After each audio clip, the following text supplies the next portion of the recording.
Hello दोस्तों, welcome to my channel. दोस्तों, आज की वीडियो में एसएससी सीएचएसएल एग्जाम 2023 की टीयर 1 की बात करें तो उसमें आप देख सकते हैं कि 2 अगस्त को पूछे गए शिफ्ट नंबर 4 में जितने सारे क्वेश्चंस होंगे इंग्लिश का, इन सबको हम लोग आज डिस्कस करने वाले हैं बेहतरीन तरीके से। तो ये हमारा सेट नंबर 4 होगा। टोटल सेट 40 होगी क्योंकि इतने ही शिफ्ट में पेपर आपका हुआ था। ठीक है, तो आइए शुरुआत करते हैं, चलते हैं सीधे इंग्लिश के सवालों की तरफ। ठीक है, पहला सेक्शन इंग्लिश ही है, आप देख सकते हैं। पहला सवाल क्या बोलता है कि मोस्ट अप्रोप्रिएट ऑप्शन क्या होगा जो सब्स्टिट्यूट कर सकता है अंडरलाइन सेगमेंट को। ठीक है, ये चीज यहाँ पे लिखा हुआ है, देखिए।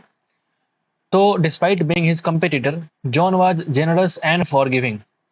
तो इसके बदले हम कौन सा वर्ड का इस्तेमाल कर सकते हैं by using the option together. ठीक है, आप देखो यहाँ पे जेनरस का मतलब होता है उदार, फॉरगिविंग मतलब माफ करने वाला। एक ऐसा इंसान जो बहुत ही उदार है और किसी इंसान को माफ कर देता है, तो उसको हम लोग क्या बोलते हैं, मैग्नानिमस। क्योंकि मैग्नानिमस का मतलब भी होता है उदार। तो इसके बदले हम इसका रिप्लेसमेंट कर सकते हैं। ठीक है मेरे भाई, आइए। ऑल्ट्रुस्टिक का मतलब क्या होता है, परोपकार करने वाला, दूसरों के लिए परोपकार करने वालों को बोलते हैं परोपकारी। ठीक है, एक और वर्ड यहाँ पे देखिए, लिख सकते हैं फेंट हार्टेड।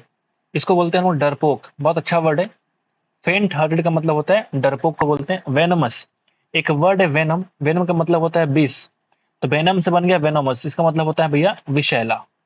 कोई चीज विषैला है मतलब वेनोमस है। ठीक है, तो पहला सवाल खत्म हो चुका। नंबर 2 पे चलते हैं। शुरुआत बढ़िया था, नंबर 2 पे आते हैं। A person who has features of extrovert and introvert.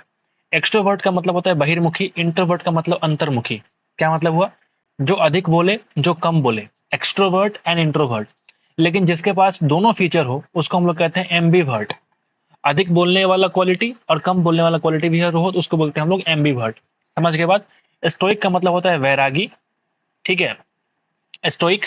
Ambiguous मतलब इसको बोलते हैं अस्पष्ट, कोई चीज अगर अस्पष्ट है उसको बोलते हैं हम लोग एम्बिगस। ठीक है, डुअल का मतलब, डुअल नेचर आपने पढ़ा होगा, दोहरी नीति, दोहरी policy, whatever you want to say, dual का मतलब दोहरी। ठीक है, नंबर 3 पे आते हैं। Something which cannot be easily conquered, जिसको आसानी से आप जीत नहीं सकते उसको हम लोग कहते हैं इनविंसिबल, अजेय। क्या बोलते हैं हिंदी में हम लोग, अजेय।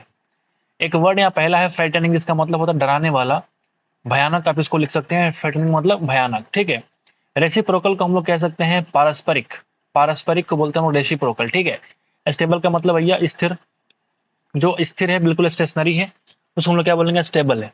ठीक है मेरे भाई, आगे बढ़ते हैं, नंबर 4 पे आते हैं। एक यहाँ पे एक वर्ड है जो यहाँ पे लिख रहा है रिवोल्यूशनरी। तो फिर से आपसे क्या कह रहा है कि इस वर्ड का एंटोनिम क्या होगा। रिवोल्यूशनरी का मतलब क्या होता है, रिवोल्यूशन इज ऑल अबाउट क्रांति। तो क्रांति से संबंधित यानी क्रांतिकारी। ठीक है, Bhagat Singh was a young firebrand whose militant activism and revolutionary fervour made him a symbol of resistance against British Raj. तो यहाँ पे कहीं ना कहीं क्रांतिकारी का आपसे कह रहा है कि उल्टा बताओ क्या होगा। ठीक है, अब जो ऑप्शन को चूज करते हैं। वायलेंट का मतलब होता है जो हिंसक होता है, जो लड़ाई झगड़े में विश्वास कर, उसको बोलते हैं वायलेंट। ठीक है, रेडिकल का मतलब जो कट्टर हो, किसी चीज को लेकर के बहुत ही रेडिकल हो। ठीक है, कट्टर हो, उसको बोलते हैं रेडिकल। मॉडरेट मतलब न ज्यादा कम न ज्यादा अधिक, मतलब बीच वाला इंसान को बोलते हैं मॉडरेट। नहीं बोलते हैं सवाल मॉडरेट आया है, ना इजी था ना मुश्किल था, बल्कि मॉडरेट सवाल था, मतलब ये बीच वाला है। ठीक है, अल्ट्रा मतलब जो बहुत ज्यादा, अल्ट्रा मैक्स प्रो आपने देखा होगा फोन में आजकल लॉन्च हो रहा है अल्ट्रा, तो ज्यादा के रूप में इस्तेमाल कर सकते हैं हम लोग अल्ट्रा को। तो यहाँ पे कह रहा है कि रेवोल्यूशनरी का उल्टा क्या होगा, तो ये तो इसका सिनोनिम हो जाएगा, violent is all about revolutionary. जो क्रांतिकारी करे, जो लड़ाई झगड़ा हिंसा का विश्वास करे, उसको बोलते हैं वायलेंट बोल सकते हैं। तो ये इसका सिनोनिम है, ना कि एंटोनिम। तो कहीं ना कहीं इन चारों ऑप्शन को देख करके आप देख पाएंगे कि मॉडरेट एक ऐसा वर्ड है जो इसका उल्टा को दिखा रहा है इन ऑप्शंस के अकॉर्डिंग। मैं ये नहीं कह रहा हूँ कि ये इसका सटीक antonym, but all because of this options मैं कह सकता हूँ कि ये मॉडरेट क्या होगा, इसका एंटोनिम हो जाएगा। ठीक है, आगे बढ़ते हैं, नंबर 4 पे आते हैं, सॉरी नंबर 5 पे आते हैं। The security cameras can automatically fill in the blanks rotate to monitor the entire hallway. ठीक है, अब मुझे एक बात बताओ, रोटेट करेंगे तो हमें खुद से रोटेट करना पड़ेगा। समझ के बाद याद रखना, रोटेट और रिवॉल्व में क्या अंतर है, आप देखो जरा। रोटेट मुझे खुद से करना पड़ेगा, इसके लिए मुझे एक इंसान की आवश्यकता पड़ेगी, लेकिन जो रिवॉल्व होता है वो खुद से होता है, वो ऑटोमेटिकली होता है। तो आपसे कह रहा है कि जो सिक्योरिटी कैमराज है वो हॉलवे के अंदर पूरा पूरा मॉनिटर करने के लिए उसको खुद से रिवॉल्व होना पड़ेगा, कि आपको जाके हाथ से रोटेट करेंगे, बिल्कुल नहीं। वो खुद से क्या हो जाएगा, रिवॉल्व करना पड़ेगा। जैसे आपने पढ़ा होगा ना कि the planet revolves the sun, ऐसा कुछ बोलते हैं ना हम लोग। The earth revolves around the sun, ऐसा कुछ बोलते हैं। तो ये ऑटोमेटिकली जब जब होता है रोटेट, उसको बोलते हैं रिवॉल्व बोलते हैं। समझ गए बात को। एक वर्ड यहाँ पे इवॉल्व, इसका मतलब होता है भैया विकसित होना, इवॉल्व है ना, विकसित होना। रिजॉल्व का मतलब ये एक रिजॉल्व इजॉल्व समाधान हो जाना, दैट इज कॉल्ड रिजॉल्व। और एक वर्ड है डिवॉल्व, ये काफी इंपॉर्टेंट है डिवॉल्व, जिसका मतलब होता है भैया कहीं से उतरना, कहीं से गिरना। इसके लिए हम इस्तेमाल करते हैं किसको, डिवॉल्व का इस्तेमाल करते हैं। ठीक है, आगे बढ़ते हैं, 6 पे आते हैं। 6 नंबर पैराजम्बल है। पैराजम्बल कैसे करते हैं हम लोग, देखो जरा। दो ऑप्शन है बी से स्टार्ट करने वाला, दो ऑप्शन है ए से स्टार्ट करने वाला, हमको सी और डी पढ़ना ही नहीं है, सी और डी पढ़ना ही नहीं है। ठीक है, तो आज स्टार्ट करते हैं बी से या फिर ए से। ठीक है, as some 71% of earth surface, जैसा कि कुछ 75% ऑफ अर्थ का जो सरफेस है वो कवर्ड है by salt water oceans and अब देखो ए के बाद या तो बी है या तो बी है, तो and not with standing that Europa. आप मुझे बताओ कहीं से ए और बी का संबंध आपको दिख रहा है, नहीं दिख रहा है। क्योंकि अगर मैं मान लो थोड़ी देर के लिए कि स्टार्ट अगर ए से करूंगा, तो एंड के बाद अगर यहाँ पे ओशियन है, साल्ट वाटर ओशियन से कवर करने की बात कर रहा है, तो कहीं ना कहीं कुछ और एंड के बाद कुछ ऐसा चीज होना चाहिए जो ऐसा लगे कि हाँ वो कवर किया है अर्थ के सरफेस को। लेकिन यहाँ तो कुछ और शुरू हो गया, not with standing that Europa and, है ना, जो भी है। तो यहाँ पे रिलेशन में बिल्कुल नहीं है। तो मैं कह सकता हूँ कि ए के बाद बी तो नहीं आ सकता। जैसे मुझे क्लियर हुआ, तो मैं कह सकता हूँ मेरे भाई कि दोनों ए से स्टार्ट होने वाला जो ऑप्शन है वो नहीं हो पाएगा। अब मुझे क्लियर हो गया कि स्टार्ट किससे करेंगे, बी से। समझ के बाद इस तरह से आप ऑप्शन को एलिमिनेट करेंगे, जिससे कि आप फास्टली कर पाएंगे पैराजम्बल। जैसे हम तो ऐसा ही करते हैं एग्जाम हॉल में। ठीक है, 90% केस में एलिमिनेशन काम करता है। ठीक है, notwithstanding that Europa and Enceladus, जिसको बोलता है ये moons of Jupiter and Saturn, मतलब ये कह रहा है कि जो जुपिटर और सैटर्न है उसका ये चंद्रमा का नाम है क्या, यूरोपा एंड इनसेलाडस। ठीक है, रेस्पेक्टिवली ऐसा कुछ कह रहा है। ठीक है, तो बी के बाद या तो डी होगा या तो सी होगा ऑप्शन के अनुसार। The continents themselves possesses lakes, rivers and in some cases seas are both। अब मुझे बताओ यहाँ पे देखो, यूरोपा एंड इनसेलाडस जो भी है, ये सिर्फ दो है। दो के लिए आप देखो कि बोथ का इस्तेमाल किया गया है, are both covered in ice, earth is a true water world of the solar system. समझ के बाद आपको दिख रहा होगा बी के बाद क्या है, डी तुम्हारे रिलेशन में दिख रहा है। बी के बाद तुम सी पढ़ के देखो, जो कि ऑप्शन में दे रखा है, बी के बाद तुम सी पढ़ के देखो, संबंध आपको पता नहीं चलेगा। तो आप इसको काट के हटाओ और यहाँ से एक नंबर को चूज कर पाएंगे। ठीक है, पैराजम्बल है, मतलब निकालने की आवश्यकता नहीं होती, आप सेंटेंस को रिलेट कर पाओगे, फिर आप फटाफट उसको अरेंज कर दोगे। मैं समझाने के लिए इतना बोलता हूँ, वरना मुझे करने में बहुत कम सेकंड लगेगा। ठीक है, 30 से 40 सेकंड में हम इस तरह के सवाल को कर सकते हैं। ठीक है, जो थोड़े लंबे होते हैं पैराजम्बल, उसके लिए मुझे 1 मिनट लग जाता है, 1 मिनट 10 सेकंड 20 सेकंड भी लग जाते हैं कभी कभी। क्योंकि जो मुश्किल होते हैं, जो थोड़ा सा क्या बोलते हैं, लंबे लाइन के होते हैं, समझना पड़ता है, लिंक करना पड़ता है कि अच्छा इसके बाद यही होगा। लेकिन ये तो आसान था। ठीक है, तो इस तरह से आप 30-40 सेकंड में कर सकते हैं। नंबर 7 पे आते हैं। ठीक है दोस्तों, he lives in 45 church street with his family. In 45, मेरे भाई छोटा स्ट्रीट है तो इन के नहीं बल्कि यहाँ पे एट का इस्तेमाल करेंगे। समझ के बाद आसान था, ग्रामेटिकल एरर हमने चूज कर लिया। The company strategic plan included a comprehensive analysis, विस्तृत मुझे विश्लेषण करना पड़ेगा मार्केट ट्रेंड्स का, एंड कंज्यूमर बिहेवियर। तो आपसे क्या कह रहा है कि स्क्रूटनी का वर्ड का जो सिनोनिम है वो क्या हो जाएगा। स्क्रूटनी का मतलब क्या होता है, स्कैन करना, जांच पड़ताल करना। बोलिए, तो जांच पड़ताल करना का इस वर्ड का जो सिनोनिम है इस सेंटेंस के अनुसार क्या होगा, आप मुझे बताओ। वो क्या होगा, ट्रेंड होगा? बिल्कुल नहीं। कॉम्प्रिहेंसिव का मतलब होता है विस्तृत, विस्तृत विश्लेषण बोलेंगे हम लोग, जांच करना, विश्लेषण करना, एनालिसिस करना, स्क्रूटनी करना। समझ गए बात। बिहेवियर तो व्यवहार है, तो हम यहाँ पे क्या कर सकते हैं, option number 4 is the required answer. 9 पे आते हैं भैया, most appropriate synonym of the word capable. यहाँ पे जो वर्ड है वो क्या है भैया, कैपेबल है। इसका मतलब होता है योग्य होना। ठीक है, योग्य होना मतलब कैपेबल होना। तो हम क्या बोलेंगे, कॉम्पिटेंट इज द वर्ड। बिना पढ़े हम बता सकते हैं कि क्या होगा यहाँ पे, कॉम्पिटेंट होगा। इसका मतलब क्या होता है, इरिटेटिंग का मतलब होता है जो बहुत ही इरिटेट करे दिमाग को, है ना। बेस्ट तो पता ही है आपको। इनएफिशिएंट, इसका मतलब होता है अयोग्य। इफिशिएंट का मतलब कुशल होना, तो इनएफिशिएंट का मतलब अयोग्य। इन लगने का मतलब क्या होता है, एक नेगेटिव वर्ड है मेरे भाई।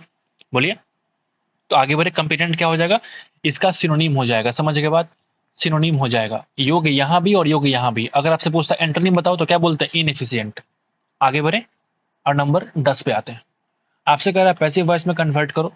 Your mother teaches us, your mother teaches us क्या है मेरे भाई, सिंपल प्रेजेंट है कि नहीं, आप मुझे बताओ। सिंपल प्रेजेंट है कि नहीं? बिल्कुल है। और सिंपल प्रेजेंट को मुझे पैसिव वॉइस में कन्वर्ट करना है, क्या बोलूंगा मेरे भाई? Is, am, are plus verb का थर्ड फॉर्म। बोलिए होगा कि नहीं होगा? यहाँ पे हैज है, काट के हटाओ। यहाँ पे इज तो है, थर्ड फॉर्म भी है, बिल्कुल ठीक है, हो सकता है। यहाँ पे इज हमारा कुछ है नहीं, काट के हटाओ। दो हमने काट के हटाया। English literature is taught to us by your mother. ये कह रहा है कि English your mother is taught, मम्मी को पढ़ाते हैं, नहीं, मम्मी के द्वारा पढ़ाई जाती है। तो क्या बोलेंगे हम लोग? Option number 1 is the required answer. Voice का सवाल 5 सेकंड में कर सकते हैं, इतने आसान आपको पूछे जाते हैं एग्जाम हॉल में। ठीक है, आगे बढ़ते हैं। He sang beautifully but the जजेस were unimpressed at the end. क्या बोलेंगे हम लोग? वाज या वर प्लस वर्ब का थर्ड फॉर्म। बोलिए मेरे भाई, अगर मुझे पैसिव वॉइस में कन्वर्ट करना है, ही sang ब्यूटीफुल, उसने बहुत अच्छा गाना गाया, बहुत सुंदर तरीके से उसने गाना गाया, लेकिन जजेस वेयर अनइम्प्रेस्ड, वो इम्प्रेस्ड नहीं हो पाए अंत में। समझ के बाद? अनइम्प्रेस्ड यहाँ पे होना चाहिए। आगे बढ़े, 12 पे आ जाओ। एंटोनिम क्या हो जाएगा? स्टेशनरी का मतलब होता है भैया स्थिर होना, बिल्कुल स्थिर होना। तो उल्टा क्या हो जाएगा? मूविंग। इमोबाइल क्या हो जाएगा? इसका सिनोनिम हो जाएगा। मोबाइल का मतलब जो मूव करने वाला हो, अस्थिर हो। तो इमोबाइल का मतलब जो स्थिर हो। परमानेंट तो आपको मालूम है, स्टेबल का मतलब क्या हो जाएगा? स्थिर। स्टेबल मतलब स्थिर। आगे बढ़े, आसान था ऑप्शन ये वाला। The civil engineers are trying to fill the blanks to the bridge using the new technology. Bridge को उठाना चाहते हैं, उसके लिए क्या वर्ड इस्तेमाल करते हैं मेरे भाई? एलिवेट। आपने पढ़ा होगा, जैसे मेट्रो वगैरह आप चलते हैं, जो सीढ़ी होती है, ऑटोमेटिक सीढ़ियाँ, क्या बोलते हैं उसको हम लोग? एलिवेटर। मतलब ऊपर की तरफ उठाने वाले को हम क्या बोलते हैं हम लोग? एलिवेट करना। समझ गए? समझ के बाद इस बंदे ने 4 नंबर चूज किया है, पता नहीं ये वर्ड इस बंदे ने कहाँ पढ़ लिया, ये सारे वर्ड कुछ होता ही नहीं है। ठीक है, स्पेलिंग मिस्टेक है। My birthday will fill in the blanks on the Friday this year, on a Friday this year my birthday will fall. ठीक है, अब यहाँ पे कह रहा है कि आप इस तरह से होमोनिम का इस्तेमाल करिए ताकि इस सेंटेंस को फिल इन द ब्लैंक्स करने में मजा आए। ठीक है, ऐसा कुछ यहाँ पे देखने को मिलेगा। ठीक है, तो माई बर्थडे विल फॉल तो हम लिख सकते हैं, बिल्कुल ठीक है, लेकिन ये कहाँ पे सूट करता है? ऑप्शन को पढ़ो एक बार। Go to go down on to the ground suddenly, बिल्कुल नहीं। यहाँ पे अगर बर्थडे की बात कर रहे हैं तो जो फॉल है, क्या वह इस अर्थ में आ रहा है कि हम डाउन की तरफ जाएंगे ग्राउंड में सडनली? ऐसा बिल्कुल नहीं। ये जो फॉल है ना, वो किस अर्थ में आ रहा है? देखो, to come at a particular time और happen in a particular place. एक पर्टिकुलर टाइम पे होना या किसी पर्टिकुलर प्लेस पे होना, वहां पे फॉल कर रहा है मेरा बर्थडे। समझ गए मेरी बात को? यहाँ पे फॉल जो है चेंज, आप ऑप्शन चूज करिए कि कहाँ पे इस चीज को सेटिस्फाई कर रहा है। क्या ये फॉल ये बोलता है कि to change to a particular condition? बिल्कुल नहीं, चेंज थोड़ी करना है। बिटन की बात थोड़ी हो रही है, यहाँ पे बात कर रहे हैं कि पर्टिकुलर प्लेस या पर्टिकुलर टाइम की बात कर रहा है। प्ले इट बाय ईयर, एक वर्ड है प्ले इट बाय ईयर। क्या मतलब होता है इसका? जैसे नहीं बोलते हैं कि सिचुएशन के डिमांड के अनुसार हम खुद को एक्ट कर रहे हैं, ठीक है, तो उसको बोलते हैं हम लोग प्ले इट बाय ईयर। तो हम बोल सकते हैं कि परफॉर्म विदाउट एनी रिहर्सल, जो मुझे पहले से पता नहीं है, पहले से हमने रिहर्सल किया ही नहीं है, सिचुएशन देखा हमने और हमने एक्ट करना शुरू कर दिया, उसी को बोलते हैं प्ले इट बाय ईयर। आप चाहो तो लिख लो, टू एक्ट, क्या लिखेंगे? According to to act according to the demands of, demands of क्या बोला हमने? सिचुएशन।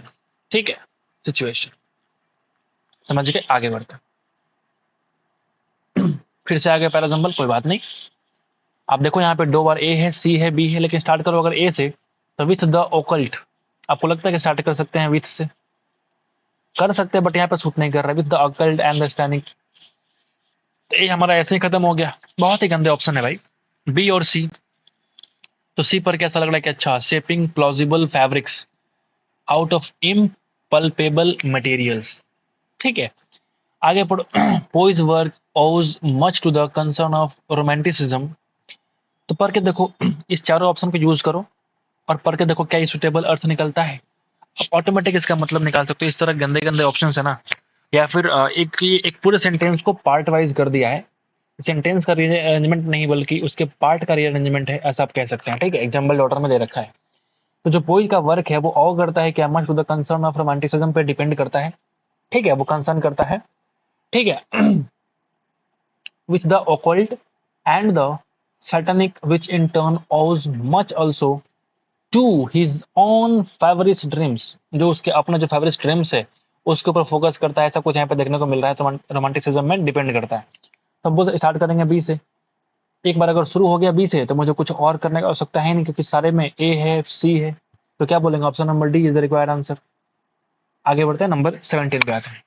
आंसू is a dedicated guy, always ready to fill in the blanks for the betterment of its company. अपनी company के अच्छाई के लिए, आगे बढ़ने के लिए वो बहुत ही डेडिकेटेड है और तैयार रहता है। तो इसके लिए क्या इस्तेमाल करेंगे हम लोग, इसके लिए इस्तेमाल करेंगे मेरे भाई गो द एक्स्ट्रा माइल। इसका मतलब क्या होता है मेरे भाई, जैसे इसको बोलते हैं कि जैसे हम स्पेशल एफर्ट लगा रहे हैं कुछ काम करने के लिए या फिर कुछ अचीव करने के लिए, उसके लिए हम लोग इस्तेमाल करते हैं go the extra mile.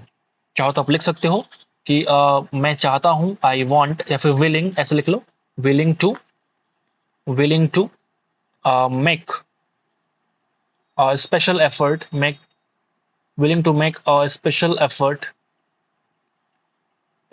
effort to do or to achieve something, ऐसा कुछ यहाँ पे लिख सकते हो। to achieve समथिंग किसके लिए लिखेंगे, ये जो सेंटेंस था ये पूरा का पूरा इसके लिए सेंटेंस था। गो द एक्स्ट्रा माइल मतलब कुछ एक्स्ट्रा तय करना, ऐसा कुछ है। मतलब निकाल सकते हैं कि हम कुछ अलग तरीके से स्पेशल एफर्ट लगा रहे हैं ताकि कंपनी के बेटरमेंट पे हम अच्छा काम कर सके, कुछ और अच्छा अचीव कर सके। समझ के बात को, आगे बढ़ते हैं। Doctor who treats bone problems, उसको बोलते हैं ऑर्थोपेडिस्ट। एक वर्ड यहाँ पे है ऑब्स्टेट्रिशियन। ये क्या होता है पता है आपको, ऑब्स्टेट्रिशियन बहुत लोग को नहीं मालूम होगा। ये एक ऐसा फिजिशियन होता है जो स्पेशलाइज करता है किसमें, जो बच्चे को डिलीवर करते हैं ना उसमें, ठीक है। या फिर ऐसे लोग को जो प्रेगनेंसी के अनुसार उनका केयर करते हैं, उसको बोलते हैं हम लोग ऑब्स्टेट्रिशियन। तो चाहो तो लिख सकते हो एक लंबा सा सेंटेंस कि एक ऐसा फिजिशियन है, फिजिशियन लिख लो, that specialises in delivering babies. इतना लिख के छोड़ सकते हो।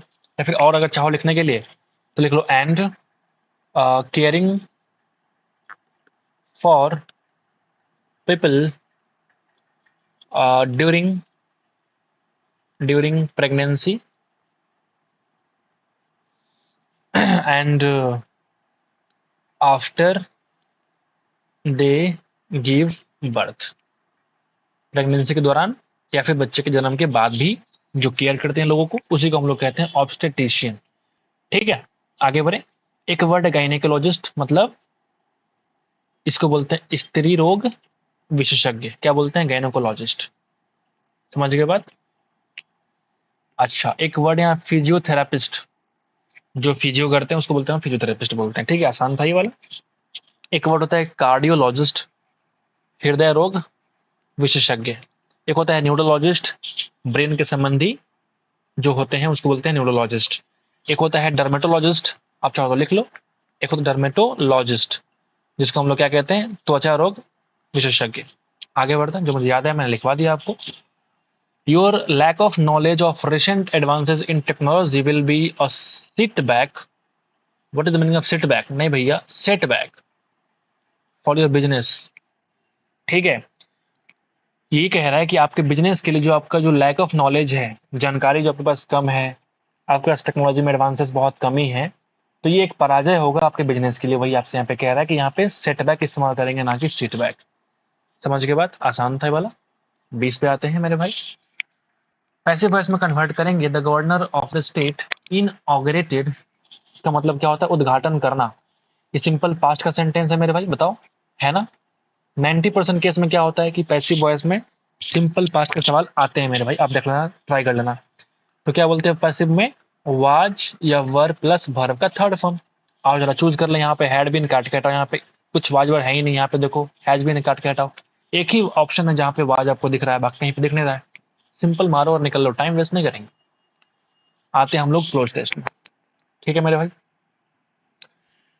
कैसे करेंगे क्लोज टेस्ट, ऊपर ऊपर सारा हल्का हल्का पढ़ लेंगे। अच्छा, किस बारे में ये है, our school organised a graduation day to award certificates to the students.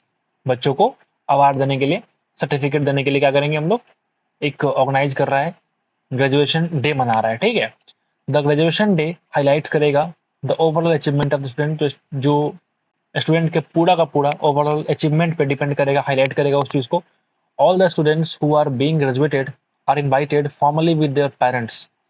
Students wore their attire according to the dress code given to them by the school administration.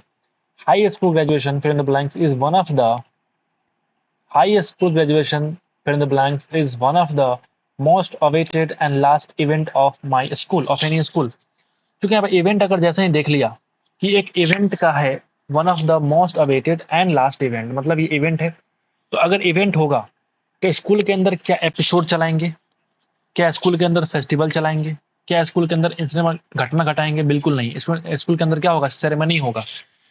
High school graduation ceremony is one of the most awaited and last event of any school. समझ गए बात को? Number 2 पे आते हैं। ठीक है, the function began with fill in the blanks, the lamp, followed by the distribution of certificates in a very systematic way. Function began होता है जब यहाँ लैंप की बारी होती है, तो लैंप को जलाने के लिए क्या इस्तेमाल करेंगे? लाइटिंग। ये लाइटनिंग अलग है, ये लाइटनिंग अलग है। जब बिजली चमकती है उसको बोलते हैं लाइटनिंग। स्पार्कल करना, स्पार्किंग का मतलब ये तो स्पार्क नहीं होता, थोड़ा बहुत जहाँ तक दिखा जलता है उसको बोलते हैं स्पार्क करना। ग्लिटरिंग मतलब चमकना, ये अलग चीज है। हम लैंप को लाइट करेंगे ना कि ग्लिटर करेंगे। समझ के बात को? आसान ऑप्शन है। नंबर 23 पे आते हैं। ठीक है, सिस्टमेटिक तरीके से डिस्ट्रीब्यूशन करेंगे हम लोग सर्टिफिकेट्स का। और principal made a long and fill in the blanks speech and blessed us for the future. Long and fill in the blanks speech, speech जो देगा कौन? प्रिंसिपल की बात करेगा। एक लंबा भाषण दिया और उस भाषण में क्या होगा? बोरिंग चीजें होगी? बिल्कुल नहीं। तो खुद की प्रशंसा करेंगे? बिल्कुल नहीं। इनकरेजिंग करेंगे, बच्चों को इनकरेज करेंगे, डिप्रेस थोड़ी करेंगे। इतने गंदे ऑप्शन है ना कि आप बिना मतलब के भी टिक लगा सकते हो। इनकरेजिंग बिना कुछ तो समझे। ठीक है, आगे बढ़ते हैं। इनकरेज करेगा बच्चों को वो स्पीच। ऑन बिहाफ ऑफ, अच्छा फोर्थ क्या है? For the future and blessed us for the future, neglects, entertainments, ruins. मतलब क्या होता है एंडेवर्स का? एंडेवर्स का मतलब होता है प्रयास करना। ठीक है, ये कह रहा है कि हमारे भविष्य के प्रयासों के लिए मुझे क्या किया? ब्लेस किया। तो फ्यूचर इंडेवर्स, ये पहला ऑप्शन जो कि थोड़ा सा सही देखने को मिला है। आगे बढ़ते हैं, अंतिम सवाल पे आते हैं।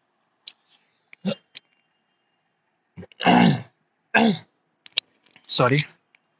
On behalf of our graduating class, our class representative extended a vote of thanks to show gratitude to all staff members। क्या मतलब होता है? जैसे हमने जब भी कोई चीजें ऐसी होती है, सेरेमनी होता है, तो आपने देखा होगा वोट ऑफ थैंक्स बोलते हैं। कोई विद्यार्थी बोलता है जो सॉटी होता है, सॉटी मतलब स्टूडेंट ऑफ द ईयर होता है, या फिर कोई बंदा जो बोलना चाहे वो वोट ऑफ थैंक्स ले सकता है सबके सामने कि हाँ जो स्टाफ मेंबर्स है, जो हमारे टीचर्स हैं, उन सबके लिए वोट ऑफ थैंक्स देता है।